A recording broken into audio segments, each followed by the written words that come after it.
Raccoon hyphen hyphen hyphen hyphen Formers. What does that spell? Raccoon-Formers, yeah! Raccoon-Formers, the YouTube channel for all of your Transformer needs. Hello everyone, Raccoon-Formers here, and today I have a really cool video for all of you. On the day I'm filming this video, which is June 16th, as y'all know, 1 week ago today, Transformers Rise of the Beast rolled into theaters and completely blew me away with how awesome it was. Stay tuned for a full in-depth review coming very soon. But in the meantime, I thought it's an appropriate time to re-rank all of the Transformers movies now that we have a new entry. The last time I ranked these movies was way back in 2020, 3 years ago, when I made the final part of my All Things Transformers ranking video. So since it's been so long and we got a new movie in the franchise, I figured it's time to make some changes. Anyway, without further ado, let's go ahead and get started. Taking the 7th spot on my list has got to go to Age of Extinction, the 4th film. Don't get me wrong, there's a lot of fun to be had with this movie, especially near the end when we got the Dinobots, but this movie is definitely the slowest, and it focuses way too much on the humans. The human characters are nice, but this is a Transformers movie. We go to these movies to see robots fighting each other. We can see human stuff in other movies, so I feel like it's a bit of a shame that they wasted so much time focusing on the humans rather than the bots. Mark Wahlberg was pretty good in this movie, but as you saw in my ranking video of the 4 main human protagonists, Cade Yeager is my least favorite protagonist out of the 4, so it really doesn't help make this movie any higher on my ranking of the 7 movies. But he is a good human protagonist, so there is a little bit of enjoyment to be had in this movie, especially with Lockdown. Lockdown was a cool villain. But all that good stuff is not enough to save this movie from being in last place, unfortunately. It's still good, just my least favorite.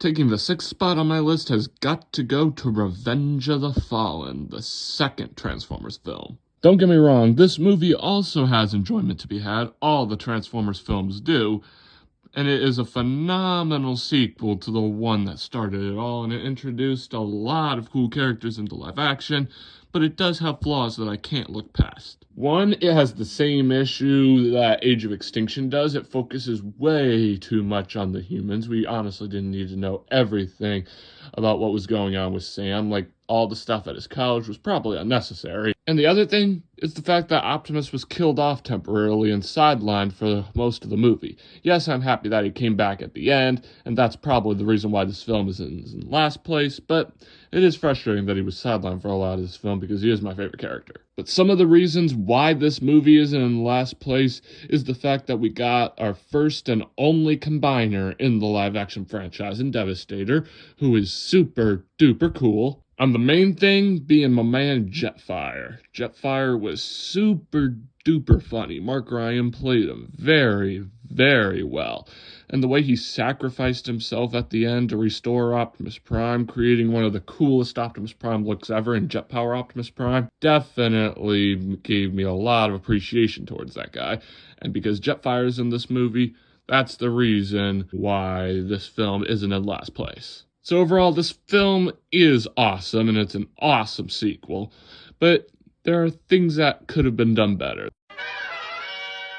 Taking the 5th spot on my list has got to go to Transformers The Last Knight, the 5th and final film to be directed by Michael Bay. This film is definitely a mixed bag among fans. It's the reason why Michael Bay was fired as director, because of how badly this film performed at the box office. But there's definitely more enjoyment to be had for me in this one than Revenge of the Fallen and Age of Extinction. Like, I really enjoy how this film is a whole lot shorter than Age of Extinction, and I like how they don't focus on the humans as much, because this is a Transformers film. We don't need to know as much about the humans. But one thing I really don't like about this film is how much of a side character Optimus Prime was. Just like Revenge of the Fallen, Optimus was pushed into the background because after the end of Age of Extinction, he went off to find his creator, he had that fight with Contessa, and then became Nemesis Prime for a bit. He was in the background for a whole lot. Like, we had scenes with some of the other characters in this film, and then it cut back to Optimus Prime, and then it cut away, and it was a little bit of a bit before we actually got back to Optimus Prime. Yes, near the end of the film, we got more of Optimus Prime again after he got unbrainwashed by Bumblebee's real voice, which is still something I find super heartwarming, but I just wish we got more screen time with Optimus Prime because he is my favorite character, as y'all know. But the real reason why this film isn't lower on this list is because the GOAT himself, Frank Welker, got to voice Megatron for the very first time in live action. Frank Welker is the definitive voice actor for Megatron, in my opinion. He doesn't just voice Megatron, he is Megatron, in my opinion. So it was super cool getting to see him voice Megatron in live action for the very first time. Don't get me wrong, Hugo Weaving did an A-OK job in Transformers 1 through 3, but like I said, Frank Welker is the definitive voice actor, so getting to see him voice the character in live action for the very first time truly meant a lot to me, and that's what gives this film a little bit more of an edge on my ranking. So overall, Transformers The Last Knight was a pretty decent film in my opinion, despite all the amounts of hate for it, but it still is not my favorite. It's an A-OK film, but on the lower half of my list. Taking the fourth spot on my list has got to go to the 2007 film, the one that started it all. This film was definitely a wonder for Transformers fans, and it was the first Transformers movie that I got to see. And boy, was it awesome. Seeing realistic looking cars transform into robots looked so cool. And Peter Cullen voicing the character in live action after voicing the character in animation for so long was definitely really cool for me to see, and I definitely have a lot of nostalgia for this one. But it does have its flaws, for sure. It had too much screen time with the humans, most of these films do, and I wasn't a huge fan that Frank Welker wasn't in this movie to voice Megatron. I mean, they brought back the OG voice actor for Optimus Prime and Peter Cullen, so they should have done that same thing with Frank Welker. I'm not too frustrated about it since he did get his chance to voice Megatron in live action in Transformers The Last Knight, but I do wish that Frank Welker was chosen from the get-go because he is the definitive voice actor for Megatron in my opinion. Jazz's death was quite sudden and quite unfortunate because he was such a cool character and it would have been really cool to see him in future films of the franchise. Unfortunately, that didn't happen because he was killed off, and it is definitely unfortunate because I really liked the live-action version of this character. He was such a cool dude. So overall, this film was definitely awesome in terms of action and CGI, but it does have its flaws, which is why it's in fourth place rather than higher. Taking the third spot on my list and being the first film in my top 3 has got to go to the Bumblebee movie. After The Last Knight didn't sit too well with fans, people probably thought that we weren't gonna get any more Transformers movies, so this film was definitely a breath of fresh air. And it was also the first Transformers movie I got to see in theaters, so I have a lot of nostalgia for that. Seeing Bumblebee's backstory and how he lost his voice and actually getting to see a live-action version of Cybertron was so cool. And it also gave us my favorite human protagonist in Haley Steinfeld's Charlie Watson, so I gotta give credit to that. And of course, we have all the designs. I cannot mention this enough, I love the designs from this movie. All the characters look just like their G1 selves, just with live-action-ish qualities that are really subtle and really cool.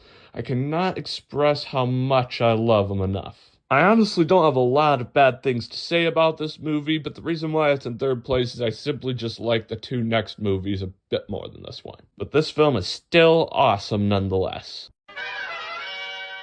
Taking the second spot on my list has gotta go to Transformers Dark of the Moon. This was definitely my favorite Transformers film that Michael Bay directed, without a doubt. And it was also the last hurrah for Shia LaBeouf's Sam Witwicky, and it was a pretty good outing for the character. Unfortunately, there was a bit of human activity that I wasn't really needing to see in a Transformers movie, like all the stuff with Sam's John interview, but it did go a bit quicker than some of the films at the bottom of my list, which is why this film isn't at the bottom of the list, because we didn't get a lot of human activity and we got tons of sweet action, like the Battle of Chicago, one of the best action scenes ever. And this film also gave us one of the best Transformers villains of all time in Sentinel Prime. Sure, he betrayed the Autobots, and that's not cool. Totally uncool, man. But he was so relatable. All he wanted to do was bring his race back. Sure, he wanted to bring his race back in a totally weird way by killing off a bunch of humans in order to do it, but he was still a relatable dude, and it was definitely sad when Optimus Prime had to kill his own friend at the end because he was too dangerous to be left alive. So yeah, awesome because of that. So this film was awesome, and it was previously my favorite of the Transformers films, but in a minute, you'll see why it's not anymore. Taking the first spot on my list of being my favorite of the Transformers movies, no surprise, has got to go to the newly released Transformers Rise of the Beasts. Trust me, I have a lot more to say about this movie in my upcoming review on the movie, but it was the ultimate Transformers movie. So much awesomeness here. We got 2 new factions of Transformers introduced in the Maximals and the Terracons, and it was so cool getting to see all of the Maximals in live action. Optimus Primal, Cheetor, Rhinox, and Airazor. I am super pumped to hopefully see Rat Trap and Dinobot in a future sequel, which is one of the reasons why this film is number 1 on my list. We also got Unicron in live action after we missed out on that opportunity in the Rise of Unicron movie. We got a brand new top-tier Transformers villain in Peter Dinklage's Scourge. He was an absolute menace and a true standout in this movie. There were a lot of cool character arcs as well that I was really fond of, like especially with Optimus Prime and Noah. So overall, it was a true masterpiece, this film. It was everything I wanted it to be, and I am so pumped for a sequel. But this film is truly the king of Transformers movies in my mind.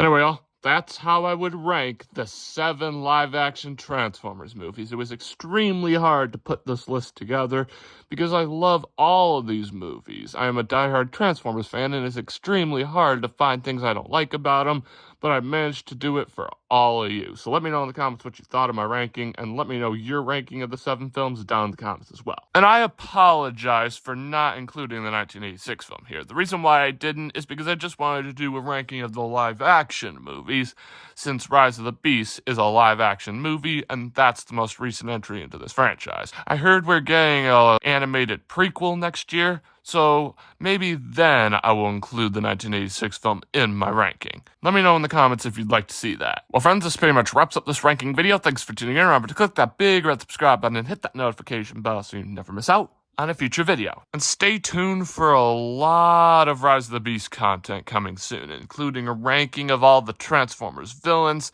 and a review, because I have a lot to say about this movie that I haven't said yet. And I want y'all to be there to hear what I have to say. But make sure to rendezvous back here whenever those videos are ready, and I'll be sure to keep you posted. Anyway, y'all, that's all I have to say. As always, I'm Raccoon-Formers, and I'll catch you next time. Peace.